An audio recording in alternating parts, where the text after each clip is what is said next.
네, 윤 선생 ETF 교실입니다. 윤재홍 선임연구위원 함께하겠습니다. 안녕하세요. 안녕하세요. 네, 안녕하세요.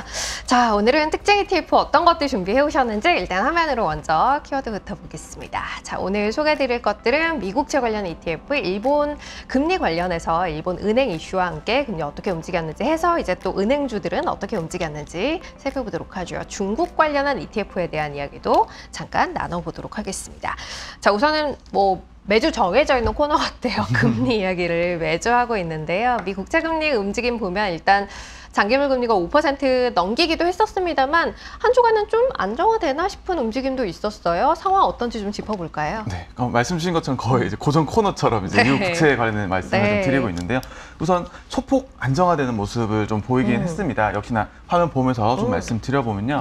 지금 거의 한 3, 4주 정도 계속해서 지금 이 차트를 보여드리고 있는 것 같아요. 지금 5%를 또다시 살짝 넘겼다가 조금은 이제 안정화되고 있는 모습이고, 크게 좀 두 가지 이슈가 좀 있습니다. 첫 번째는 이제 지정학적 이슈가 또 워낙 있다 보니까 다소나마 이제 안전자산 선호 현상이 조금 나타나는 부분 좀 짚을 수가 있을 것 같고요. 두 번째는 이 국채 발행 예정 규모가 좀 줄었습니다.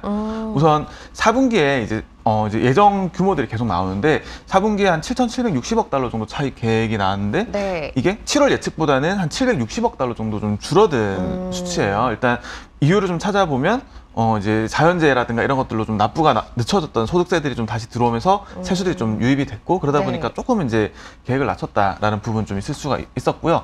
아무래도 이 국채도 시장이다 보니까 이 수요랑 공급이 또 맞물려서 돌아가죠. 그래서 지금 사실 최근에 이제 특히나 이 미국 국채 10년물 금리를 끌어올렸던 요인이 이 채권 발행이 계속 좀 늘어날 거다라는 부분들이었는데, 이 부분에 대한 우려가 조금은 이제 줄어들면서 금리가 다소나마 좀 안정이 됐다라는 부분 좀 짚을 수가 있겠습니다. 다만 이게 좀 일시적으로 좀 안정화가 된 거고, 내년에 가면 또 역시나 이제 계속해서 좀 발행 예정이 되어 있다 보니까 아직까지 추세적으로 하향으로 다시 갈 거다라는 부분에 대해서는 아직까지는 좀 확언하기는 어려울 것 같습니다. 알겠습니다. 일단 다만 최근 한 주간 정도의 흐름을 보면 그래도 추가적인 상승은 살짝 멈춰 있는 듯한 모습은 볼 수 있었다라는 이야기였고요. 그 요인이 뭐였는지 체크를 좀 해봤습니다. 자, 그러면 이제 국채금리의 상승이 살짝 멈춰 있는 구간에서 채권 관련한 ETF들은 어떻게 움직였는지 그 이야기를 좀 해볼게요. 네, 대표적으로 이제 말씀드리는 게 이제 TLT와 같은 이제 미국채 장기물 이런 것들 좀 말씀을 드릴 수가 있을 것 같아요. 최근에도 그렇지만 올해 내내 가장 좀 뚜렷하게 관찰되는 경향 중에 하나가 이 미국 채권형 ETF 시장에 대한 자금 유입입니다. 물론 이것은 이제 국내 시장에서도 마찬가지다라는 부분 정리할 수 있을 것 같고요. 역시나 좀 화면 보면서 좀 말씀드려보면 왼쪽에 있는 차트는 연초 이후에 이 미국 상장 채권형 ETF에 대한 자금 유입 누적 수치입니다. 누적 수치. 정말 연초에 살짝 꺾였던 거 제외하고는 정말 꾸준하게 유입이 되고 있고, 10월 말자 기준으로 1년 누적을 좀 살펴보면 한 1,474억 달러 정도 자금 유입이 있었습니다. 자, 그리고 이제 오른쪽에 보시는 차트는 역시나 이제 우리나라에서 많이 투자를 하고 있는 미국채 장기물, 티커로 이제 TLT ETF고요. 지금 단위는 달러인데 지금 저점에서 이제 조금은 이제 반등한 모습 역시나 같이 볼 수가 있겠습니다. 요건 이제 향후에 금리 어떻게 움직이느냐에 따라서 단기 흐름은 조금 변화 있을 수 있겠다라는 이야기고요.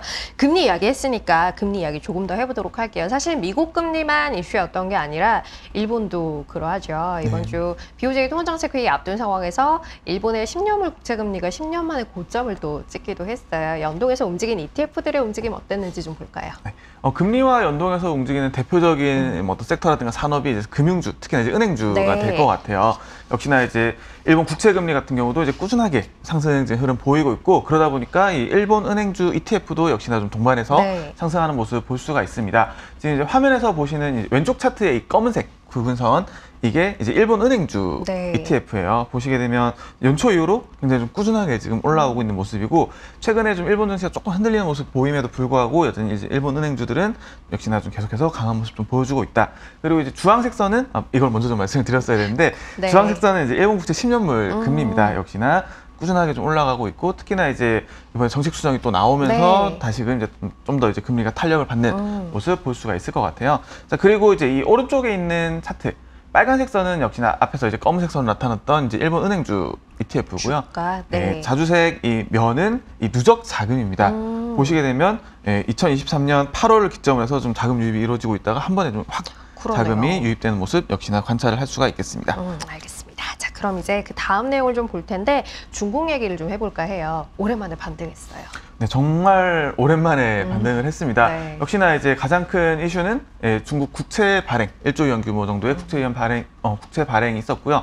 이와 함께 이 중국 국유펀드 자금에 중국 지수 ETF 자금 매입이 또 역시나 있었죠. 네. 그 일본 같은 경우도 좀 비슷한 사례가 있는데 일본 같은 경우도 이 전체 ETF 시장의 70%가 일본은행이 가지고 있어요. 이런 이제 니케이 225라든가 뭐 토픽스 지수라든가 이런 대표 지수 ETF를 일본은행이 매수를 함으로써 간접적으로 이제 자금 유입이 이루어졌던 건데 이번에 이제 중국에서도 이 국유 펀드에서 역시나 또 이제 중국 대표 지수 ETF들 좀 매입을 하면서 좀 비슷한 효과를 좀 기대하는 게 아닌가라는 부분들이 있었습니다. 자, 그러다 보니까 이제 지난주에 이 중국 증시는 좀 전반적으로 좀 반등을 했고요. 자, 그 중에서도 이 어떤 헬스케어라든가 주류 관련된 ETF들이 좀 더 강한 모습 좀 볼 수가 있었습니다. 특히나 이 주류 같은 경우는 약간 좀 중국에서는 좀 제가 봤을 때는 좀 약간 상징적인 산업인 것 같아요. 특히나 이런 중국의 어떤 소비라든가 이런 부분들에 대해서 심리를 좀 간접적으로 읽을 수 있는 그런 산업이다 보니까 그렇죠. 이런 주류 산업 좀 탄력을 받았다라는 것은 어떤 소비라든가 이런 것들에 대한 기대도 조금 올라가는 것들이 아닌가라는 부분 말씀드릴 수가 있겠습니다. 참 좀 연속성이 있었으면 좋겠어요. 그러니까요. 자, 그리고 또 한 가지 짚어볼 건 오랜만에 탄소 배출권 관련 ETF도 준비해 오셨어요. 이건 다만 지역별로 좀 흐름이 다르다고 하는데 어떤 내용인가요? 네, 탄소 배출권 정말 오랜만에 맞아요. 가지고 온 ETF 같아요. 이제 최근 흐름 좀 바로 보면서 좀 말씀을 드려보도록 할 텐데요. 우선 이 검은색 선으로 나타난 것이 이 미국 탄소 배출권이고요. 그다음에 빨간색 선은 유럽, 그다음에 주황색 선이 이 글로벌 탄소 배출권입니다. 이게 탄소 배출권이라는 것 자체가 하나의 이 시장이 아니라 지역별로 거래가 되고 있어요. 그래서 미국 같은 경우는 이제 미국 캘리포니아 탄소 배출권 선물 시장이 있고, 그다음에 유럽은 유럽, 그다음에 최근에는 이제 또 영국 탄소 배출권 시장이 또 유럽에서 또 분리가 떨어져 나왔거든요. 이런 식으로 또 지역별로 또 동향이 있다 보니까 각 지역별로 어떤 정책이라든가 혹은 수요 공급에 따라서 좀 가격이 좀 다르게 움직이는 경향들이 있습니다. 자, 그런데 보시게 되면 유럽 비중이 좀 높다 보니까 글로벌은 역시 좀 같이 내려간 측면이 있고요. 미국이랑 유럽이랑 조금 이제 다른 흐름 좀 관찰이 됩니다. 좀 이유를 좀 찾아봤는데 우선 굉장히 좀 정책 관련된 부분들이 좀 연관성이 좀 있어요. 특히나 이제 유럽 같은 경우는 이런 친환경 정책들이 계속해서 좀 지속이 되다 보니까 이 신재생 에너지들의 어떤 이용률이 굉장히 좀 높아지고 있고, 좀 그러다 보니까 탄소 배출권 가격이 좀 상대적으로 약한 경향이 좀 볼 수가 있었고요.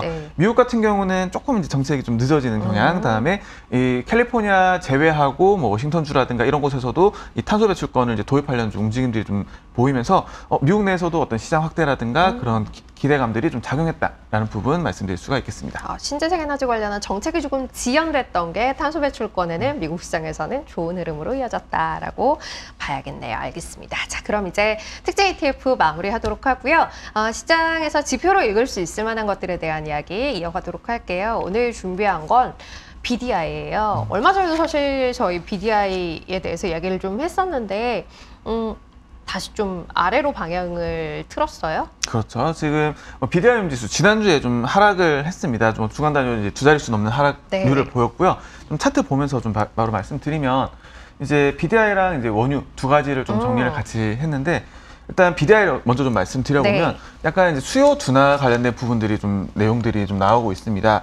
역시나 이제 각 개별 노선별로 좀 수요라든가 이런 것들 수요 공급에 맞물리면서 역시나 가격이 결정이 되는데 수요 둔화가 좀 부진이 좀 관찰이 되고 있고, 좀 그러다 보니까 하락을 했다. 좀 주간 단위 12% 정도 하락을 했으니까 꽤 많이 하락을 했죠. 자, 그리고 이제 여기 주황색 선으로 나타나 있는 게 이제 원유 ETF인데요. 원유는 지금 굉장히 이제 지정학적 이슈에 맞물려서 많이 움직이고 있습니다. 그래서 지금 최근에 이제 특히나 이제 뭐 이스라엘 이슈 관련해 가지고 좀 약간 이슈가 완화된다 싶으면 유가가 빠지고 좀 또 다시 이제 강화된다 싶으면 또 올라가고 이런 식으로 좀 급등락을 좀 반복을 하고 있다 보니까 역시나 좀 변동성은 좀 단기간 커질 수 있다라는 부분 염두에 두시면 좋을 것 같습니다. 알겠습니다. 자, 이렇게 시장 흐름 쭉 이제 여러 가지 지표 통해서 확인해 봤고요. 그럼 한마디로 정리하고 마무리할까요? 네. 주간 요약은 이제 시장 심리 위축중 정도로 좀 지난 한 주 좀 요약을 할 수가 있을 것 같아요. 위축중. 네. 특히나 이제 빅테크 실적도 생각보다 조금 이제 부진한 측면들이 있었고, 특히나 이제 지난주 이제 실적 발표와 맞물려서 이제 기업들 동향들 좀 살펴보면 이 가이던스 하향에 대해서 굉장히 좀 민감하게 맞아요. 반응을 하고 있구나라는 네. 부분 좀 느낄 수가 있었어요. 대신에 이 실적 부분들은 나중에 이제 어떤 이제 실적 추정치라든가 이런 부분들도 반영이 될 거다 보니까 이런 부분들을 좀 더 이제 관찰을 해야 될 것 같고요.